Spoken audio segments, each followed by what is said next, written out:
Welcome to the Christian Orthodox Basic Seminary School coming to you from the Philippine Islands. You can find us on our Facebook page and YouTube channel, where we post video classes translated from Russian into English from the School of Missions of the Russian Orthodox Church in Moscow. Our page and channel is intended for everyone who wants to study a basic overview of Orthodoxy more deeply from different perspectives, from Holy Scripture, church history, theology, worship asceticism. Maligayang pagdating sa Christian Orthodox Basic Seminary School na nagmumula sa pulo ng Pilipinas. Makikita kami sa aming Facebook page at YouTube channel kung saan mapapanood ang aming mga klase sa video na isinalin sa wikang Ingles mula sa wikang Ruso. Ang mga aralin ay nagmula naman sa School of Missions ng Russian Orthodox Church sa Moscow. Inilaan ang aming pahina at channel para sa mga nais pag-aralan ang pangkalahatang batayan ng Orthodoxy ng malalim mula sa iba't ibang mga pananaw, tulad ng banal na kasulatan, kasaysayan ng iglesia, teolohiya, pagsamba, asceticism at together with each class video, we will post the text of the lesson. The text can be automatically machine translated by Facebook or Google into any language. In the future, God willing, we will have teaching directly in other languages. This class project is simply a beginning with that goal in mind. It means that we are first translating from Russian language to English and then selected other languages. Kasama ng bawat aralin sa video ay nakasulat ang teksto ng salinwika. Ang teksto ay maaaring isinalin ng katutubong pari ng Orthodox Church o sistema ng Facebook Google sa anumang wika. Sa hinaharap, may awa ang Diyos, magkakaroon ng aralin sa ibang mga wika. Itong klase sa video ay panimula ng dakilang mitiin. Nangangahulugan ito na unang isinasalin sa wikang Ingles mula sa wikang Ruso at gayon din sa iba pang mga wika. This video course has the formal title, Guide to the Sacred Study of New Testament Scriptures, beginning with 4 Gospels. In short, it can be called the New Testament class. It is structured with a numbered statement or question, isa, dalawa, tatlo, apat with a corresponding description or answer. In a sense, it gives a concise answer to possible exam questions given by the seminary course translated from Russian. We have posted the list of the full course questionnaire separately on our Facebook page.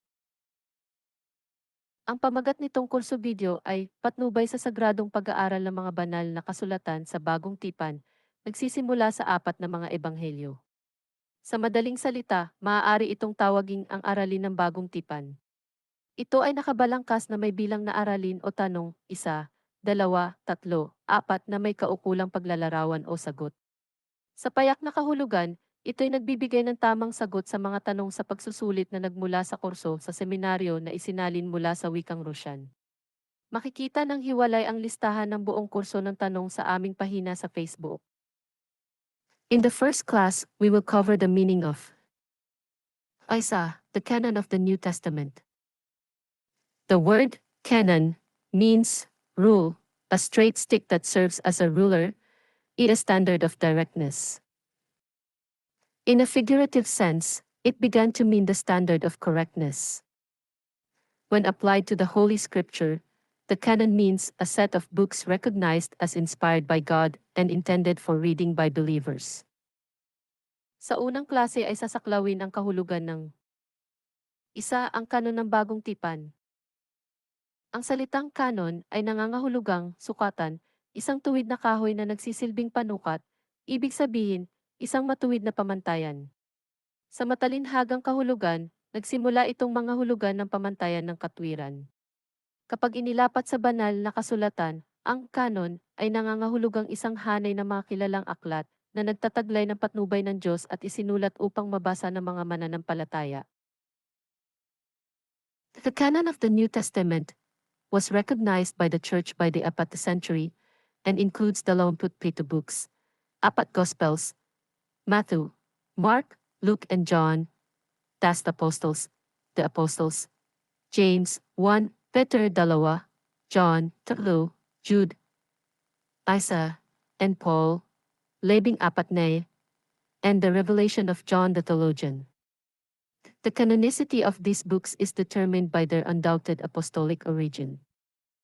Books that claim to be sacred, but their origin from the apostles is not recognized by the church, are called apocryphal. There are many dozens of them, but only some of them do not contain heresies, and are even revered in the church. The Shepherd, by Hermas, Didache, the teaching of the Labindalawa apostles and some others, being part of the sacred tradition, for example. We know much about the life of the Virgin Mary from the so-called Proto-Gospel of James. Ang kanon ng Bagong Tipan ay kinilala ng Iglesia noong ika-4 na siglo at may kabuuan 27 aklat, 4 mga ebanghelyo, Mateo, Marcos, Lucas at Juan, ang mga gawa ng mga apostol, ang mga sulat ng mga apostol, Santiago, 1, Pedro, 2, Juan, 3, Judas, 1 at Pablo, 14 na, at ang pahayag ni Juan Teologo. Ang pagiging kanoniko nitong mga aklat ay tiyak at walang alinlangan nagmula sa mga apostol. May mga aklat na turingan sagrado ngunit hindi kinikilala ng iglesia na tiyak nagmula sa apostol ay naturingang apokripa. Sa maraming bilang ng mga apokripal aklat, kaunti lamang ang naglalaman ng erehi ay ginagalang din sa iglesia, tulad ng The Shepherd, na Hermas, Didache ang turo ng 12 apostol at ilang iba pa, mga bahagi ng sagradong tradisyon. Halimbawa, marami tayong nalalaman tungkol sa buhay ng Birheng Maria mula sa tinaguriang Proto-Gospel of James. Most of the New Testament books were written between the apat na plus, negatibo 6 na plus of the 1st century.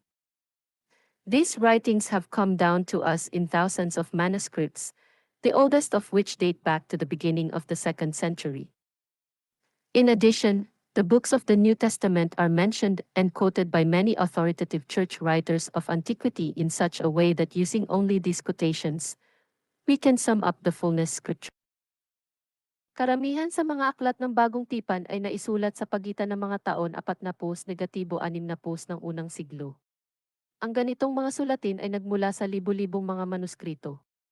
Ang pinakamatanda sa mga ito ay nagmula pa noong unang taon ng ika-2 siglo. Bilang karagdagan, ang mga aklat ng Bagong Tipan ay nabanggit at sinipi ng maraming may otoridad na mga manunulat ng iglesia. Ito'y naganap ng unang panahon upang sa paggamit lamang ang mga naturang sipi ay maaari nating mabuo ng ganap ang kasulatan. For these reasons that have been mentioned, the New Testament is the most reliable text of the ancient era. Sa mga nabanggit na kadahilanan, ang Bagong Tipan ay ang pinakaasahang ganap na teksto ng sinaunang panahon.